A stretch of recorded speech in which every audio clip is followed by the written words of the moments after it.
सबको जय माता दी। मेरा और मेरे ऐसे म्यूजिकल ग्रुप में आप सभी का बहुत बहुत स्वागत है। तो एक मैं शंकर जी का बहुत ही प्यारा भजन लेके आई हूँ, जैसा होगा आप लोग कमेंट में ज़रूर बताइएगा।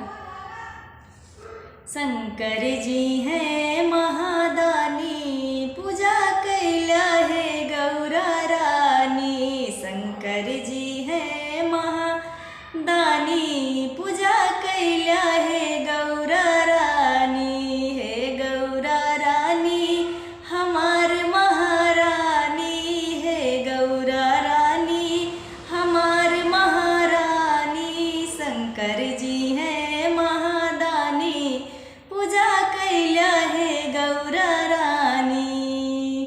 पहली पूजा उनके जटवा की कैला, पहली पूजा उनके जटवा की कैला। जटवा की कैला प्रभु, जटवा की कैला।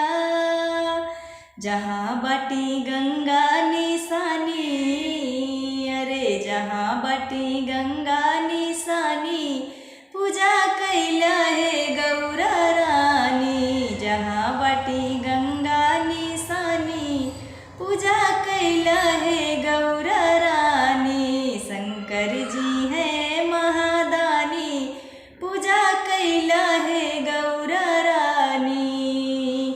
दूसरी पूजा उनके गले की कैला, दूसरी पूजा उनके गले की कैला।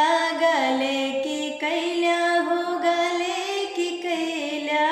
जहाँ बाटी सपवा निशानी, जहाँ बाटी सपवा निशानी, पूजा कैला है गौरा रानी।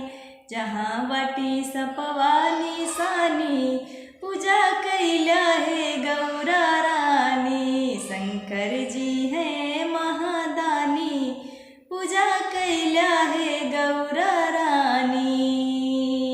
तीसरी पूजा उनके पैर की कैला, तीसरी पूजा उनके पैरन की कैला।